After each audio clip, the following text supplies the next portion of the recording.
Hello student, welcome to my channel. I hope so you all must be fine at your home. So today I have came with the topic of objectives of accounting standard, benefits of accounting standard, and finally the limitation of accounting standard. So let's start with the objectives of accounting standard. So for objective we have the first point, to ensure uniformity in preparation and presentation of accounting standard. It means accounting standard जो है वो accounting standard prepare करने के लिए और उसकी presentation के लिए एक uniformity provide करता है. It means एक equality provide करता है जिसमें सभी हर accounting standard सबका जो है financial statement same बने, एक जैसा, ताकि वो comparable हो सके. Now come to the next point. The next point deals with the provide information to users about policy adopted for preparation of financial statement. It means ये information provide करता है to the users of financial statement. Earlier we have studied that financial statement के बहुत सारे users होते हैं in two categories, that is internal and external users. For example, creditors, employees, management, etc. तो ये जितने भी यूजर्स हैं फाइनेंशियल स्टेटमेंट के, इन सबको ये इंफॉर्मेशन प्रोवाइड करता है अबाउट द पॉलिसीज कि कौन सी पॉलिसीज फॉलो अप हो रही है for preparing financial statement. Now come to the third point. So the third point it to remove the effect of diverse accounting policies.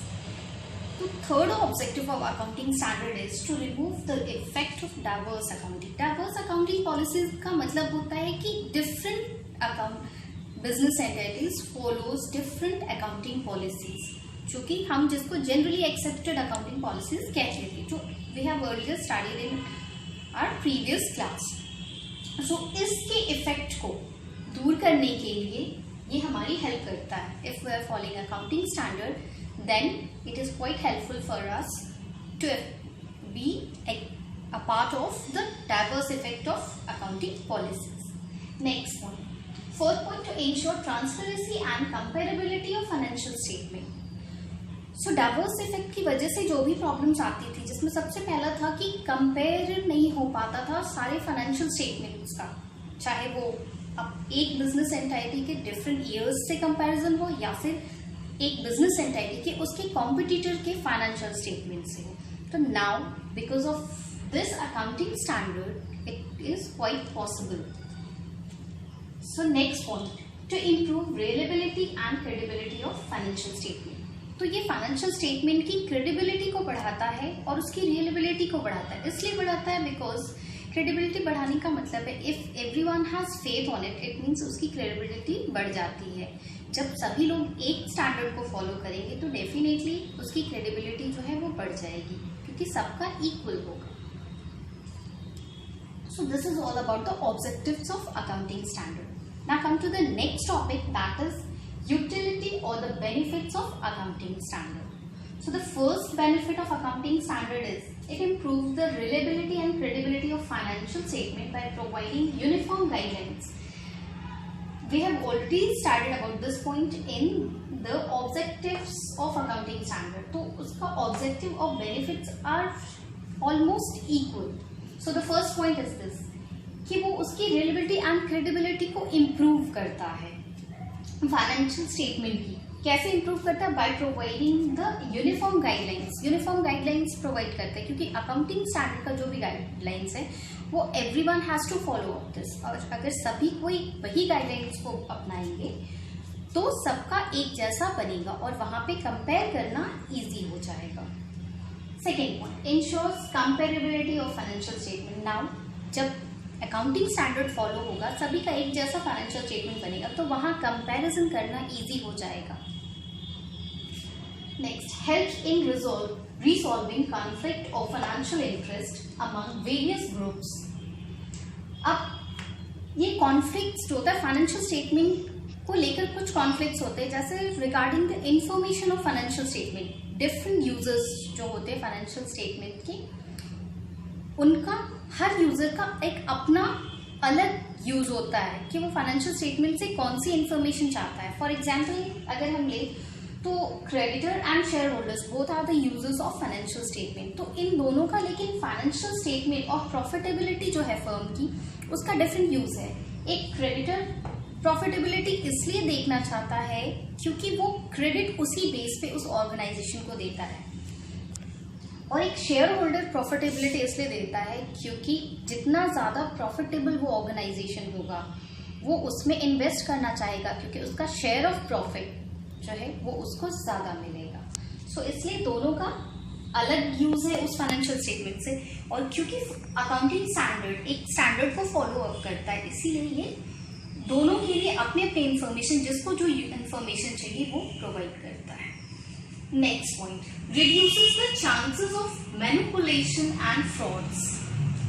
Accounting standard जो है वो fraud और manipulation of accounts का जो होता है उसको ये दूर करता है। कैसे? बिकॉज एक ही स्टैंडर्ड फॉलो अप करने की वजह से, जो स्टैंडर्ड फॉलो, इसमें अगर कोई भी फ्रॉड होगा, फ्रॉड के चांसेस तभी होते हैं जब डिफरेंट ऑर्गेनाइजेशन डिफरेंट पॉलिसीज को अपनाते हैं, तो ये सेम पॉलिसी अपनाने की वजह से उस फ्रॉड को दूर रखता है, या कम से कम मिनिमम चांसेस होते हैं फ्रॉड के। Now come to the next point, helpful to the auditors in getting free from court cases in case of fraud. अब ऑडिटर्स हम सब जानते हैं कि एक किसी भी कंपनी का ऑडिटिंग जो है वो ऑडिटर्स करते हैं, तो ऑडिटर्स को भी सेफ रखता है कोर्ट केसेस से, यानी कि उनके ऊपर किसी तरह का कोई लीगल एलिगेशन आने से बचाता है। क्योंकि अगर अकाउंटिंग स्टैंडर्ड फॉलो अप हो रहा है तो किसी भी केस में अगर कोई फ्रॉड होता है तो उनका नाम जो है वो खराब नहीं होगा, बिकॉज वो मिस्टेक जहां से भी होगी, वो पहली बात तो हमारा पहला पॉइंट ही ये बता रहा है कि फ्रॉड और मैनिपुलेशन के चांसेस कम होते हैं, और अगर होते भी हैं तो वो पॉइंट आउट हो जाते हैं। तो इस तरह से ऑडिटर्स के लिए भी वो हेल्पफुल होता है। तो this is all about the benefits of accounting standard. Now come to the next topic. Next topic is limitation of accounting standard. Now the first limitation is restrict initiative. Accounting standard जो है वो initiative को कम कर देता है. How as it is mandatory in nature, restrict initiatives for better presentation. क्योंकि वो mandatory है nature wise. It means जो rules बना दिए गए हैं उसको follow up करना है. इसीलिए वहाँ पे क्या होता है, और अच्छे से प्रेजेंट करना अकाउंटिंग पॉलिसीज को या अकाउंटिंग को, वो क्या हो जाता है, मिनिमाइज हो जाता है, कम हो जाता है, क्योंकि जो रूल एक बार बन गए उसी को फॉलो अप करना होता है। Now the next limitation that is rigid in nature, क्योंकि वो अगेन यहाँ पे आते हैं, वो रिजिड इन नेचर होता है, उसमें कोई चेंजेस लाने के चांसेस भी बहुत कम होते हैं, अकॉर्डिंग टू द कंडीशन वो चेंजेस होता है। तो restrain the accountant from using better alternative solutions, तो वो अकाउंटेंट्स को क्या करता है, रोकता है कि उसमें बेटर सोल्यूशन, अगर जो भी स्टैंडर्ड में अकाउंटिंग स्टैंडर्ड में जो भी सोल्यूशन दिए गए हैं किसी भी प्रॉब्लम को लेके, या जो पॉलिसीज बनाई गई हैं उससे बेटर भी अगर अकाउंटेंट के पास होगा तो वो उस पॉलिसी को यूज नहीं कर पाता है।